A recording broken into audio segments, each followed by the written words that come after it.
Would have been kind of stupid to ask you if you can hear me without the microphone in front of me. Can you hear me I tonight? still can't hear you, and you're you're um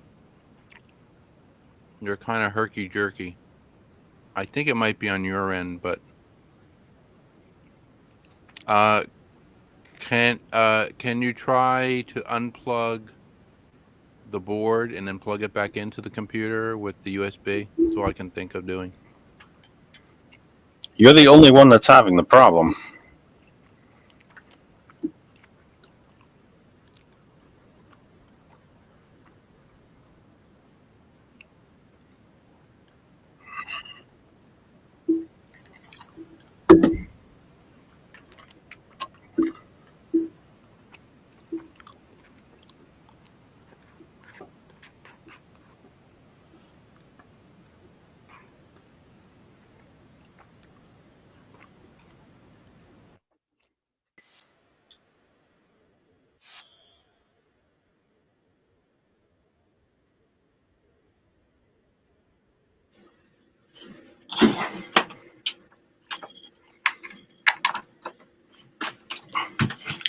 Come on, you cunt.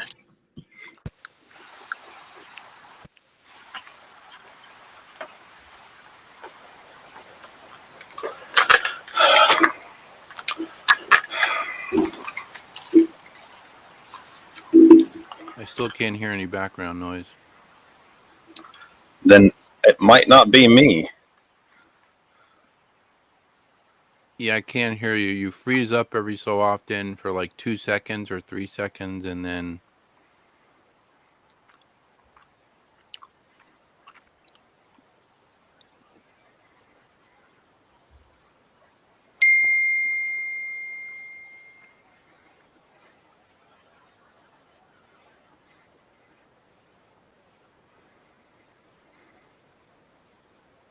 okay. I could try getting back in. Yeah, I know. I'm on the Ethernet. No one.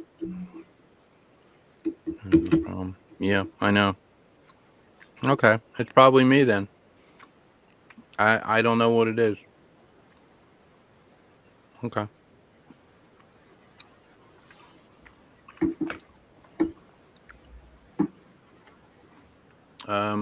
All I can do is leave and then come back in. Actually, what I'm going to do is I'm going to try to leave, and I'm going to try to come back in with a different browser because I'm actually on Edge right now because Edge is a real pain in the ass. Yes.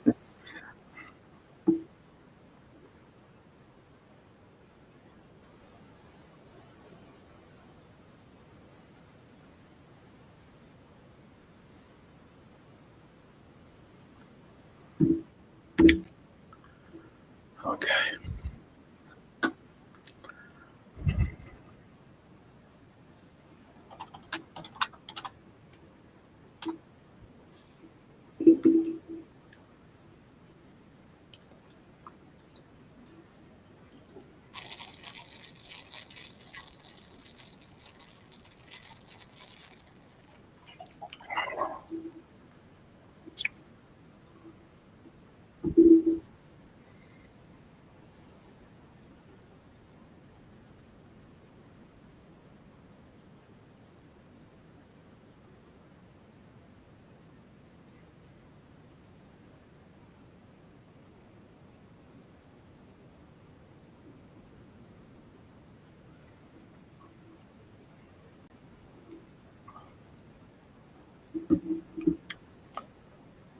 No, I'm not even yelling. No, I still can't hear you. None of Wow. Don't worry, I said worse already. I think I said worse. I think I got caught saying worse. Wait a minute.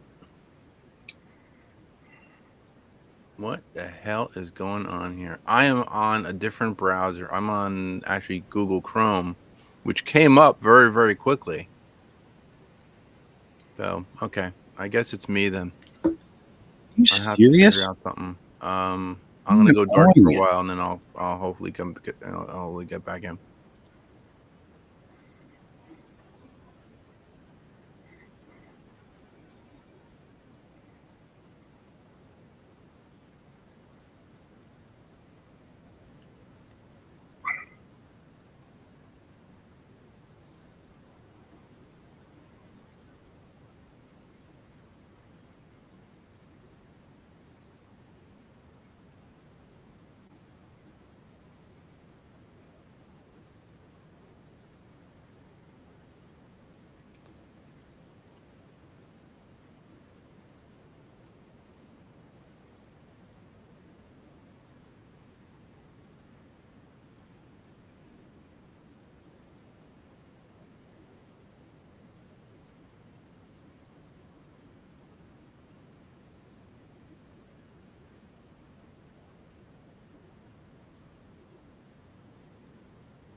Come on. You're almost there. Almost there.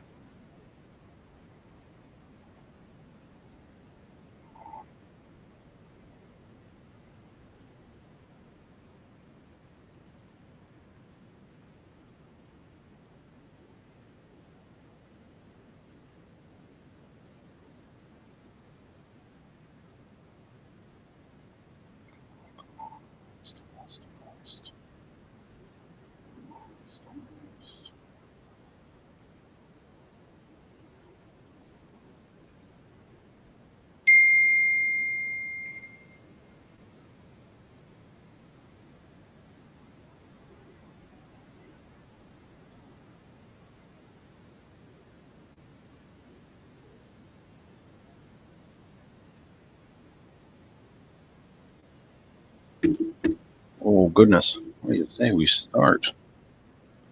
Where'd you go?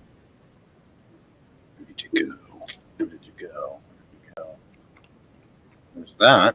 I can hear you now. Oh, my.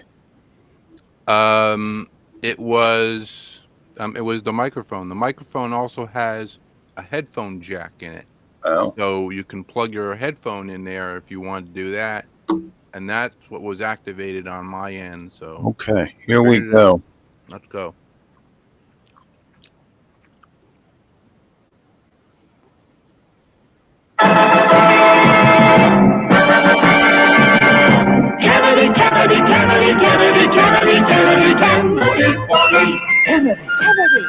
Kennedy.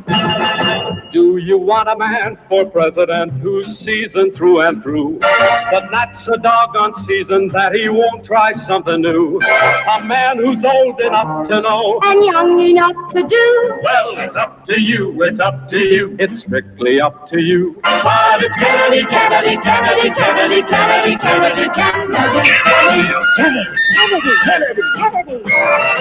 Do you want a man with spirit who is not afraid to fight? A man whose record shows that he will fight for what is right. A loyal man who'll bring the job a fresh new point of view. Well, it's up to you. It's strictly up to you. It's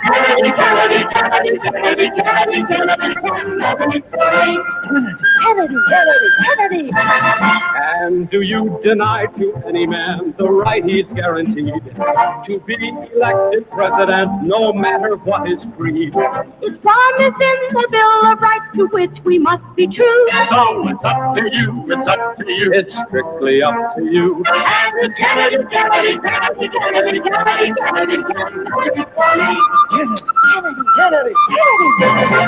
Do you like a man who answers straight, a man who's always fair? We'll measure him against the others, and when you compare, you cast your vote for Kennedy, and the change that's overdue. So it's up to you. It's strictly up to you. Kennedy.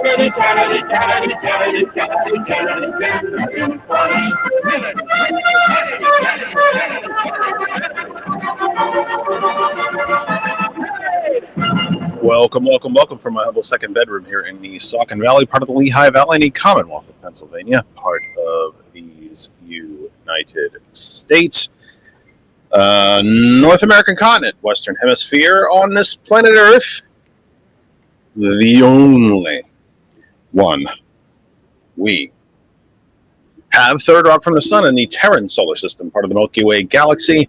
This is the TKE Tonight, the Kennedy Effect, live with you for the I will figure that out. The 5th. George is already laughing. The 5th of, that's it. Yeah. Send me some, yeah. Hand signals. Jazz hands. The 5th of September, 2024. The end of our broadcast week. By the way, the end of the broadcast week. We'll take a couple days off and be back with you here Sunday evening, straight out of the gate. I'm going to remind you, especially since he was kind enough to come and see us last night, T. Nathan follows us from 11 p.m. I believe, in fact, that Superplex Party follows us at 9. So we got to be right out of here at about 8:58, 8:59. So quick, hard-hitting hour, we hope. Straight to it. Someone was calling in on the call-in number before we ever got on the air. Thrilled that you're that excited, but can I at least start the program first? Super excited that you all did that, or I don't know who it was. I didn't even look yet. Thank you. It's very kind. I deeply appreciate it, but let's at least start the program, shall we? It just, I don't know. I mean, you guys are the best because I guess you'd say professional because I do this, partly for a living. But I guess there's still like a folksy sort of next door kind of attitude to it, which I also think is lovely. But let me get on the air first. Give me a chance. Let me get on the air first. But that said, hey, you are watching, listening to TKE Tonight at the Kennedy Effect, live with you for the 5th of September, 2024. We are live right now on my Facebook, Jeff Kennedy, on our home group Facebook page for all things that surround this program. It's called That Other Side of Information. If you are not a member of the group yet, please come see us and ask to be part of it. Please come and see us, ask to be part. That Other Side of Information on Facebook. We are live on our YouTube channel right now, which is also called That Other Side of Information. Always the best place to catch up on our program if there is anything that you missed or couldn't hang with us for the entire time. We are live right now on my Twitch channel, which is Jeff R. Kennedy, and our what am I forgetting, George? Oh, LinkedIn. I always don't know why I do that. We get a lot of people actually that watch us and take in the program on LinkedIn, and you wouldn't think so because it's not really quite that kind of platform, but yet there they are, and we're thrilled that you are. And a special shout out again to our listeners literally around the world, especially across the Western European continent. Thank you all. If anybody out there is listening to us right now live, especially from outside the United States, please drop us a little comment, a hello, give us your name, where you're listening from. We would be thrilled to hear from you. The audio of the program, of course, is blasting out around the globe on just a 2-month-old, so to speak, global internet radio called GCPR.live, GCPR.live, GCPR.live, Ghost Claw Productions Radio.live. Plug any of that into the search engine of your choice. Plug my name in, George T. Nathan Thomas. You'll find us. Check us out, and please share the word. A special welcome to, let me see who's here, Randall, Mike, my cousin Dawn is here, Lisa, Avanash, I probably said that wrong, please don't be upset. Adita, I probably said that wrong, please don't be angry with me. Michelle, Tasha, Saik, I hope I didn't say that wrong. I'm getting some names from around the globe that I am not very good at pronouncing. I hope you'll forgive me. I want to say hello to each and every one of you as you have popped into the program this evening. Let's get straight into it. You've already mentioned some of it in your comments. By the way, your comments and questions are welcome here. You can help drive this program. I am not here to lecture you. We want some interchange. We want it to be a discussion. Send me your comments. Send me your questions. We look forward to speaking with you, not just at you. So let me get to... goodness, I lost where I was going. Forgive me. Because I'm going to get to it right now. Right here. And I'm going to do this in conjunction with Donna's comment from the Associated Press. One of the fun things about this program is I get to relive my old newsreader days, news presenter days. I used to do that in high school and in college, and I went to school for it. The suit, the tie. I never quite had the news presenter hair, sort of like shaped almost Lego hair that you sort of put on your head, and then the perfect part. Like I never quite had that. Thank you. Yeah, you know what? Yeah, thank you, George. I need papers for the end of the program so I can say thank you, everybody. Joe will be back here again tomorrow night and stack the papers. But we don't have closing music. That's what we need. Like the sound of what was the sound they used to play on like the 50s and 60s? Like the teletype. Is it the teletype? You know what I mean. George knows what I mean. Everything, by the way, for George is working tonight. He can hear me. He can see me. His microphone is working. You can hear him. Everything on George's end is working tonight. So let's get to from the Associated Press. Authors of the article are Jeff Amy and Jeff Martin. And Dateline is Winder, Georgia. The father of the teenager accused of opening fire at a Georgia high school, killing 4 people and wounding 9 others, has been arrested on various charges, including second-degree murder, authorities said on Thursday. Obviously, that's today. Colin Gray, 54, the father of Colt Gray. Well, named him Colt. That's something you need to know. That says something right there. He might have named him Colt for a lot of other reasons. I don't know. He was fast as a thoroughbred. Colt McCoy, the quarterback. My guess it would be Colt, the firearm, but I don't know that. I'm speculating, completely speculating. But that's it. Colin Gray, age 54, the father of Colt Gray, was charged with 4 counts of involuntary manslaughter, 2 counts of second-degree murder, and 8 counts of cruelty to children. The Georgia Bureau of Investigation said in a social media post. No other details were immediately provided, but a news conference was planned for later in the day. That would have been earlier today. In Georgia, second-degree murder means that a person has caused the death of another while committing second-degree cruelty to children, regardless of intent. It is punishable by 10 to 30 years in prison, while malice murder and felony murder carry a minimum sentence of life. Authorities have charged 14-year-old Colt Gray as an adult with murder in the shootings Wednesday at Appalachia High School outside Atlanta. Arrest warrants obtained by the Associated Press accuse him of using a semi-automatic assault-style rifle in the attack, which killed 2 students and 2 teachers and wounded 9 other people. The team denied threatening to carry out a school shooting when authorities interviewed him last year about a menacing post on social media, according to a sheriff's report obtained Thursday, today.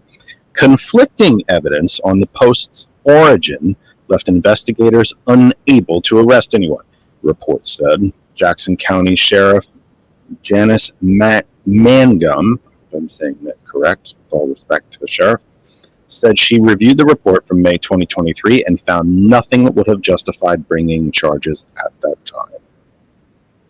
An assault-style rifle. And we talked about this last night with T. Nathan and kind of what I guess you'd call bonus time. I'm a big football fan, soccer fan, by the way. It is football because you use your feet. It's the actual football, the real football. And kind of we had, we went through our regular time and an added time, if you're familiar with the football term. We finished our regular time last night. We went into added time with T. Nathan, and this is what he mentioned, that he felt very confident, not that he was happy about it, but he felt very confident that we would find out that this was an assault weapon. This was an AR-style weapon, and that's exactly what it turned out to be.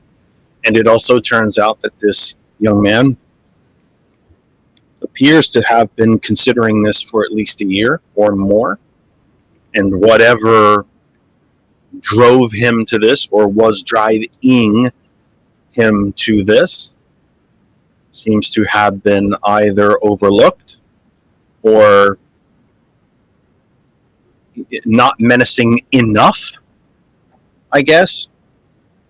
There's kind of a sad... I've been involved in local government. I've been elected to local government during my life. Seems like a lifetime ago, and in some ways it was. But I've been elected to local government. And I can see and have seen how petty and small and short-sighted some of those discussions inside local government can be. The example I want to try to relate to at the moment is the decision that a municipality might make to, instead of having just a stop sign or a four-way stop, to have a stop light. And one of the cheap ways that municipalities get away with trying to stop accidents at an intersection is make it a four-way stop. So everybody has to stop, stare at each other, and you kind of decide who got there first gets to go and who went there next gets to go, and so on and so on. And for the most part, it works pretty well. But they also do that because it's infinitely less expensive. For some unknown reason, by the way, I couldn't tell you why such an installation is so incredibly expensive, but it is much less expensive to put 4 poles in the ground and put stop signs on them than it is to put in an actual traffic signal. And the only way that normally such an intersection would graduate, if you will, upgrade, if you will, from a 2-way stop to a 4-way stop to an actual traffic signal is if enough people die at the intersection. Sounds very cruel and cold, but it is actually one of the metrics, if not the final metric, that a municipality will use to determine whether to spend the money to actually install a traffic signal, a stoplight. And why do I bring all this up? Because I'm wondering if we are not, as a nation, as upset as we are, as pissed off as we are, as disappointed as we are, as angry as we are. I'm wondering when that threshold is going to be surpassed, that we have enough young, dead bodies to say it's enough with the assault weapons.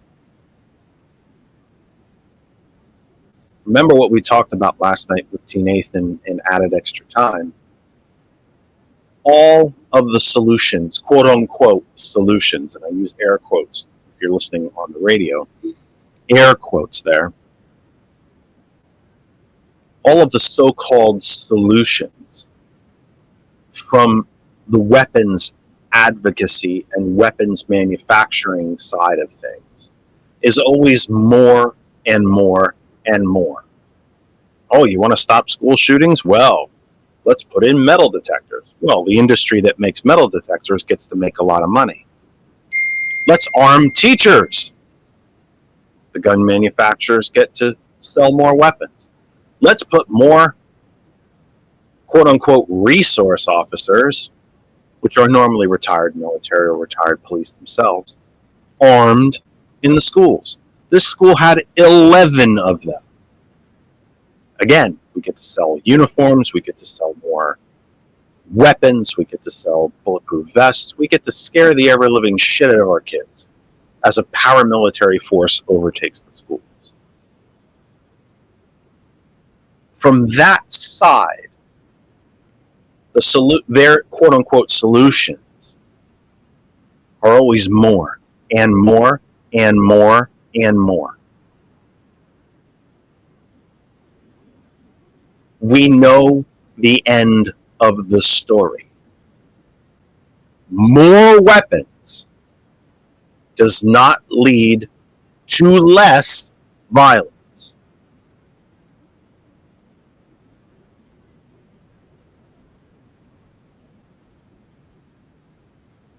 When all the problems you see are nails, the only solution you can think of is a hammer. More weapons do not lead to less violence.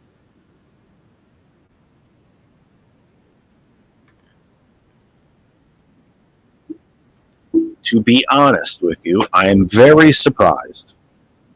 Like, really surprised. Genuinely surprised that the parent was arrested, especially considering we're talking about Georgia. A deep red, despite the two Democratic U.S. senators, a red state, a gerrymandered state, heavily for its U.S. House representatives as well as its legislature. A deeply gerrymandered, deeply red, deeply corrupt state. My pure speculation, but history speaks to my speculation, that if the shooting had taken place in Texas or Florida, you wouldn't even see the parent arrested. On the other side of things, I'm slightly bothered that the name of the shooter has been so easily released into the public. My assumption is that it was released because he was charged, arrested, I don't know if he's been arraigned yet, I honestly don't know that, and charged as an adult. Generally speaking, in this country, when minors commit crimes, their names are not released. This is a different situation. I get it. He's been charged as an adult. I get it. But I'm slightly bothered that the young man's name has been so easily released into the public.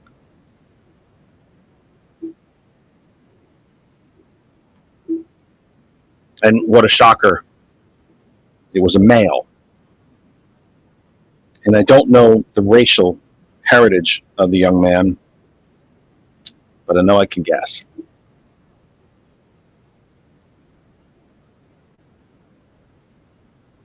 Let me return to the article. When a sheriff's investigator from neighboring Jackson County interviewed Gray last year, his father said the boy had struggled with his parents' separation and often got picked on at school. The teen frequently fired guns and hunted with his father, who photographed him with a deer's blood on his cheeks. The teen was interviewed after the sheriff received a tip from the FBI that Colt Gray, then 13, quote, had possibly threatened to shoot up a middle school tomorrow, unquote. The threat was made on Discord. We'll get to that in a second. A social media platform popular with video gamers, according to the sheriff's office incident report. When we were putting together GCPR, we were starting this station, we talked about what social media platforms to try to stream to. Discord was in the discussion for about, I don't know, George, what, about 30 seconds before we all said no thank you.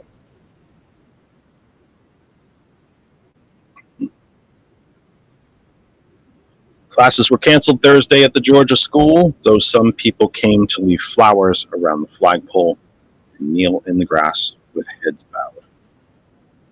When the suspect slipped out of math class Wednesday, Leela Sayaroth figured her quiet classmate who recently transferred was skipping school again.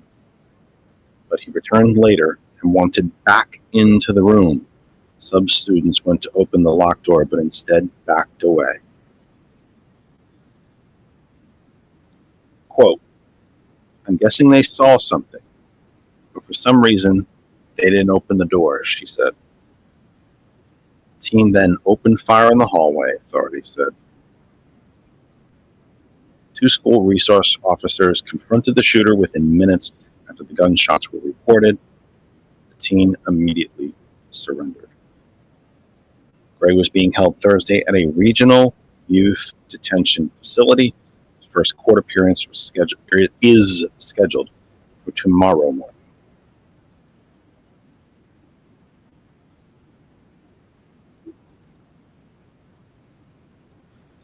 Authorities have not yet offered any motive or explained how the suspect obtained the gun and got it into the school of roughly 1,900 students in a rapidly developing area on the edge of Metro Atlanta's ever-expanding sprawl. It was the 30th mass killing in the U.S. so far this year, according to a database maintained by the Associated Press and USA Today in partnership with Northeastern University. At least 127 have died in those killings, which are defined as events in which 4 or more people die within a 24-hour period, not including the killer.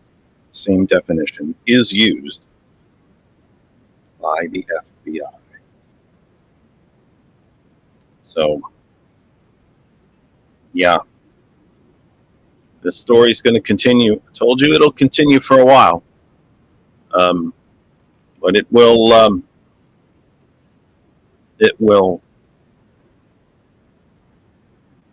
Again, I suspect by Monday it won't be anywhere near the story that it is today, and that's a shame. And but it's also par for the course in our country.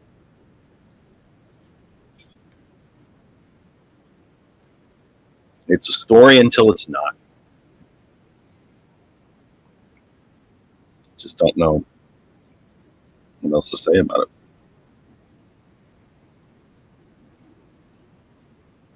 Also from the Associated Press, Dateline Washington. The author, or the article, easier for me to say, is authored by Eric Tucker, Alana Durkin-Richer, and Michael Kunselman. Headline: Prosecutors in Trump election case get judges okay to lay out fresh evidence in court filing. The federal election interference case against Donald Trump inched forward on Thursday, with a judge permitting prosecutors to file court documents later this month that could detail unflattering allegations about the former president as the Republican nominee enters the final weeks of his White House run. The order came hours after a court hearing, the first in the case in nearly a year, in which U.S. District Judge Tanya Chutkan sparred with a Trump lawyer who accused the government of trying to rush ahead with an quote-unquote illegitimate indictment of the run-up to the 2024 presidential election. Chutkan made clear she would not let the upcoming election affect how she proceeds, turning aside defense efforts to delay the process while also acknowledging that the case is nowhere near close to a trial date. There's no rush to judgment here, the judge stated. Prosecutors and defense lawyers are at odds over the next steps in the case after the Supreme Court narrowed the scope of the prosecution by ruling that former presidents are entitled to broad immunity from criminal charges. The dueling proposals and testy courtroom exchanges Thursday reflected the extent to which the justice's July opinion had upended the path of the case that charges Trump with plotting to overturn the results of the 2020 election before the Capitol riot on January 6, 2021. Interesting the way this is written here. Plotting to overturn the results. He actively tried to overturn the results. Actively. That's what the insurrection was all about. The mob that was driven to attack the Capitol was sent there by Trump to stop the certification of the election results. And oh, by the way, If you happen to kill some legislators on the way, especially Nancy Pelosi, have at it, kids.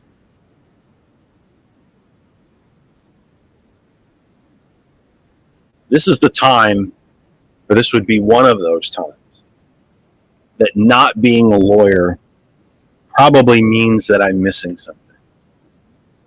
Because I know that the language of these things matters. Innocent until proven guilty, jury trial by your peers, open court. If you can't afford a lawyer, one will be provided for you, et cetera, et cetera, et cetera. But just to see that wording there charges Trump with plotting to overturn the results. He actively tried to not even really just overturn the results, but stop the process by killing as many members of Congress as he could get that mob to get their hands on.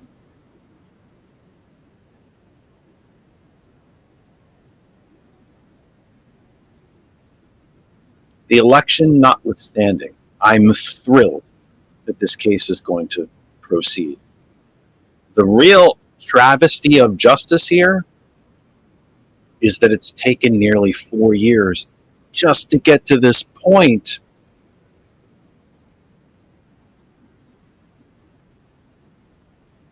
Hundreds of the people who took part in the insurrection were arrested, arraigned, and tried a hell of a lot quicker than Trump. When do we as a citizenry, when do we as residents of this country, as taxpayers, as voters, get sick to death of this multi-layered, multi-leveled judicial system? The rich and the powerful involved in this sedition have yet to face justice, while the animals who beat cops with flagpoles, we got to them pretty quick. And by the way, they're guilty as hell. And they're in jail where they should be. And not enough of them, and not for nearly long enough. But funny how those folks, they felt the swift hand of justice pretty freaking quick. But the rich and the powerful and, oh, by the way, the white, they're okay. They can drag things out.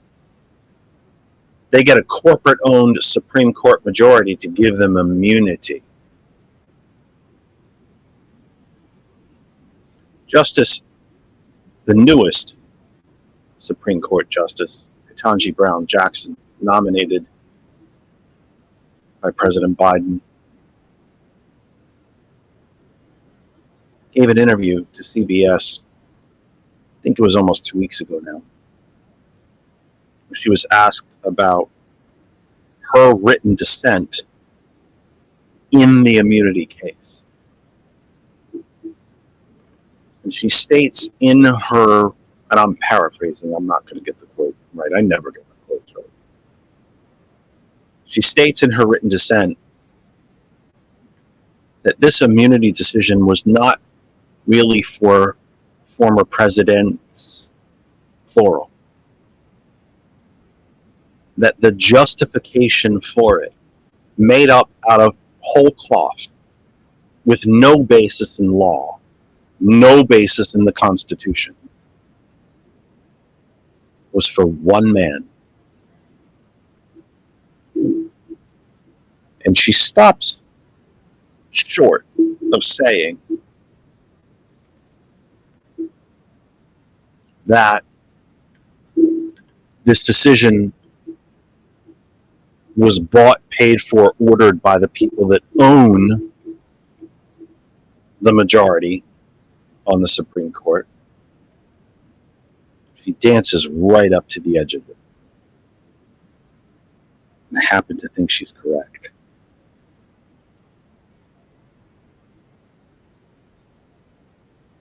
There's another There was another story I wanted to get to. But now, darn it, I can't seem to find it. Crap. I'll have to try to find it. The wife of Supreme Court Justice Clarence Thomas, Ginny Thomas, a letter that she wrote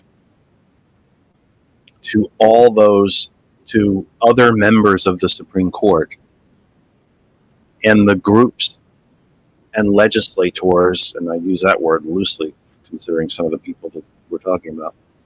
She wrote them all a letter congratulating them and thanking them for not imposing ethics rules on the Supreme Court. She wrote them to thank them for not making the millions of dollars in gifts and bribes that her husband continues to willingly accept. Thanks for not putting any rules in place against that, everybody. Clarence and I thank you so much.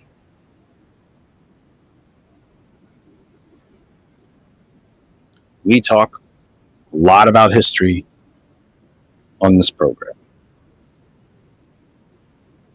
History will show Clarence Thomas to be the single most corrupt member of the judicial branch in the history of this country. Not just Supreme Court justice, but any person that ever took the oath and wore a black robe. He is not an impartial jurist. He is a political hack who is completely bought and paid for. Not just by Harlan Crow, but the billionaire class, period. For 30 years, he has ruled against workers, against the middle class, against people of his own heritage, all the while becoming a multimillionaire. He will go down in history as the single most corrupt person to ever wear the robe or sit behind the bench. Now, Judge Cannon in Florida is well on his heels. She's a lot younger, so she's got time to either turn it around or catch up to him. She's well on her way. We've also got time to remove her, which I hope some in Congress will grow a set and attempt to do. 8:38, we've got about 20 minutes left of the program. Superplex Party comes up immediately following us from 9 p.m. You are listening to GCPR Live, GCPR.live, GCPR.live, Ghost Claw Productions Radio. Plug it into any search engine of your choice. Continue to recommend DuckDuckGo, and you will find us. Please visit the website, learn about all of our programs, all of our hosts, see the schedule, see where you can watch and listen. We are live right now on my Facebook, Jeff Kennedy, on our YouTube channel, That Other Side of Information, live on our home group Facebook page for all things that surround this program. That Other Side of Information. See a theme here? It's all called the same thing. That Other Side of Information. We are live on our Twitch channel right now, Jeff R. Kennedy, and live on LinkedIn at Jeff Kennedy as well. I don't know what it is about the LinkedIn, but I can't always remember. Check us out any of those places. We ask you respectfully to continue to please like, share, subscribe, follow, whatever it is on the, throughout the different social media platforms, whatever the kind of key action is. Like, subscribe, follow, share, all of it. We ask you to continue to do exactly that.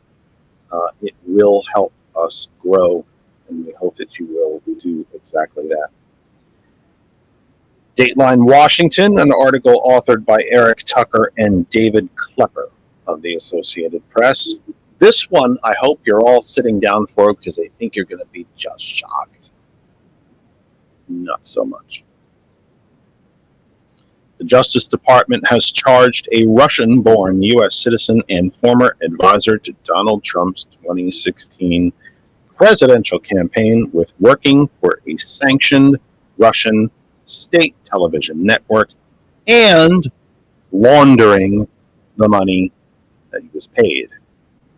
Indictments announced Thursday today allege that Dmitry Simes and his wife received over $1 million and a personal car and driver in exchange for work they did for Russia's Channel 1 since June 2022. The network was sanctioned by the U.S. in 2022 over Russia's invasion of Ukraine. Remember what Trump said, only the best people. There's a great kind of meme / chart that I wish I could find in my photos. I would really have to study and look through about the number of indictments for each administration since Reagan. And what you see is essentially the same thing, kind of a very I'd like to see the two charts overlaid, by the way. I should try to work on that if I ever could scrape together the time and the energy to do it. That you see, I think it's 89 or something federal indictments during the Reagan administration, 40-something during the George H.W. Bush administration. I think 3 in the Clinton administration. A couple dozen in the George W. Bush administration. 0 in the Obama administration. Nearly 300 during the Trump administration. And 0 in the Biden administration. I'd like to overlay that with a job creation chart where the Republican presidents all lose jobs, the Democratic ones create them.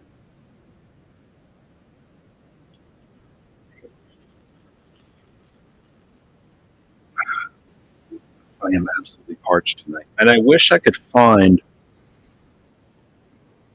The indictments come at a time of renewed concern about Russian efforts to meddle with the upcoming U.S. election using online disinformation and propaganda. On Wednesday, federal authorities announced charges against 2 employees of the Russian media organization RT, accused of covertly funding a Tennessee company that produced pro-Russian content.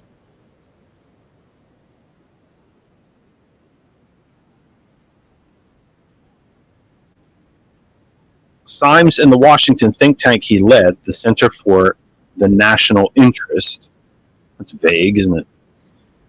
Figured prominently in special counsel Robert Mueller's investigation into Russian interference in the 2016 presidential election and potential ties to the Trump campaign. The report chronicles interactions that the Soviet-born Simes, who immigrated to the U.S. in the 1970s, had with assorted figures in Trump's orbit, including Trump's son-in-law, Jared Kushner.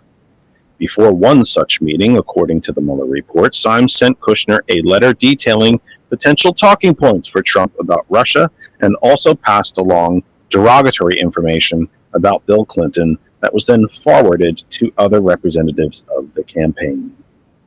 Simes' think tank, which was founded by former President Richard Nixon, helped arrange a foreign policy speech at the Mayflower Hotel in Washington, at which Simes introduced Trump. According to the report, among those present were Sergei Kislyak, I should say that right, then the Russian ambassador to the United States.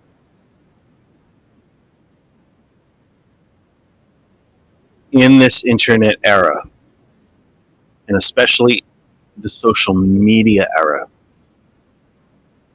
there has been chronicles of Russian election interference going back to the Obama to 2008.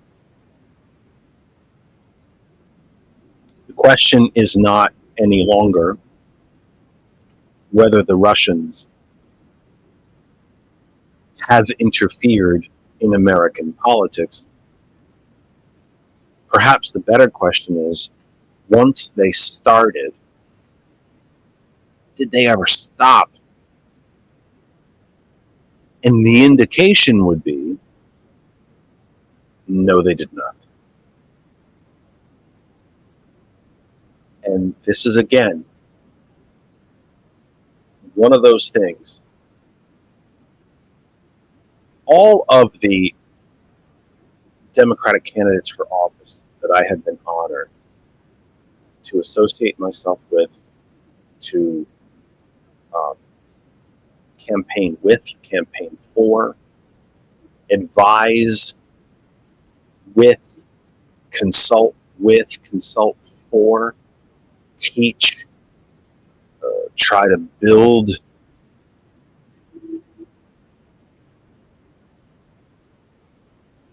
All of them been very, very good people. But they're also very careful about who they surround themselves with. Trump could care less who he surrounds himself with.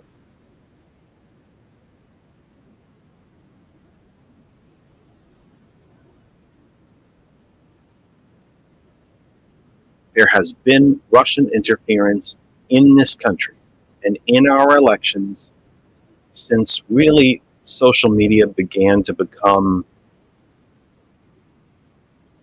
I don't want to just say become a thing, but become a certainly more popular thing and became easier to access as internet connections became more prolific, more spread out throughout the country, that everybody had one. The early days of the internet, remember, it was, we remember dial-up service and so on, but only a relatively small percentage of the country had a computer. Now, the majority of people in this country have multiple devices with which to connect to the internet. I happen to have, that I use on a semi-regular basis, for just myself. The 2 computers here, a tablet and a phone. In the early days, in the 90s, of the internet, if you had a desktop computer, you were pretty special. Didn't mean you were rich or part of the 1%, but it was a thing that was not nearly as prevalent as it is today. With the explosion, and I would say more the solidification of social media within this country, it became a real election interference became easier. And I am not here to tell you to be afraid, be very afraid of everything that you see on social media. Our program is spurned on by social media. We promote ourselves through social media. It is how we reach most of you. But you do have to be a bit reticent of what you read and where it's coming from. The Russians don't only just contribute money to think tanks like the one mentioned in the article. They have created thousands of fake profiles across all social media platforms. These are some of the people that you get friend requests from. You might get a suggestion to follow a group, something called, I don't know, People for the Betterment of America. And you might think to yourself, well, that sounds pretty innocent. Except that it isn't. Because it's sponsored, driven, the content is written by these Russian-driven entities. Remember, Vladimir Putin is a KGB officer. It's how he got his start. He was a spy and an interrogator and a special police officer. He knows about psychological warfare. He's bloody good at it. And he's also a very patient man. Very patient. He has been in charge of Russia for well over 2 decades, nearly 30 years, if I'm not mistaken. And he has waited for his time to, quote unquote, get this country. And he's real, and he continues to try, and he's damn close. And for 4 years, from 2016, well, January 20th, 2017, to January 20th, 2021, 2020, he did get us. He got one of his own agents in the White House. And he ain't done yet.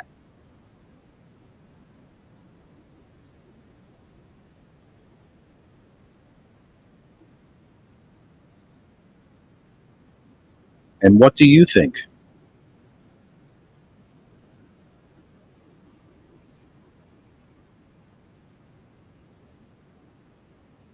What do you think?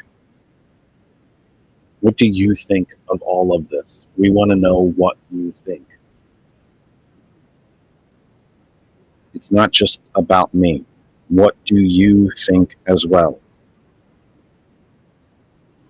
What do you think of the shooting in Georgia and the aftermath? What do you think of the criminality that continues to surround Trump and his campaign and everyone in his orbit? I would ask you to think about this. I don't think I think about this nearly enough.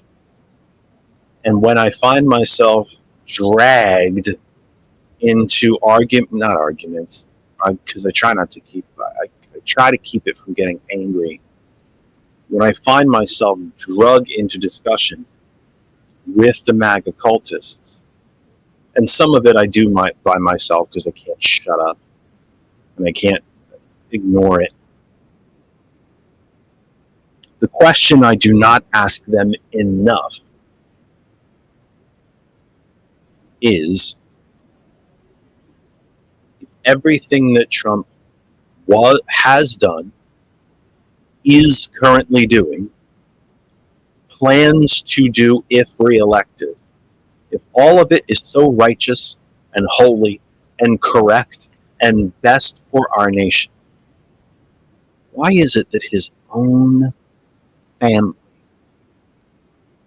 has little or nothing to do with this campaign? Yeah, you can occasionally get the angry tweet or short video from Donald Jr. when he's sober enough to do it. We get the occasional just monstrously stupid quote from Eric. Eric's wife is now running the Republican National Committee. She might be vice chair. She runs it. But the one child that he actually gives a shit about, his beloved daughter,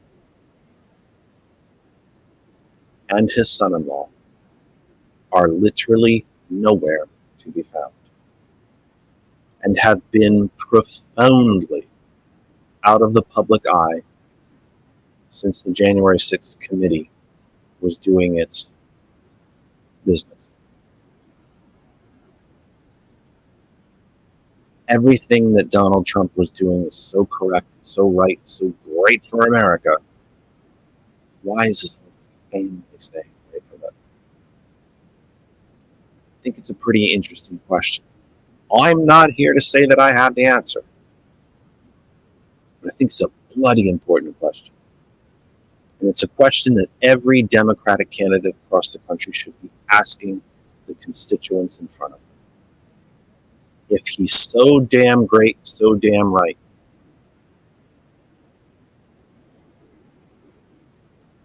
why is his family staying away from it.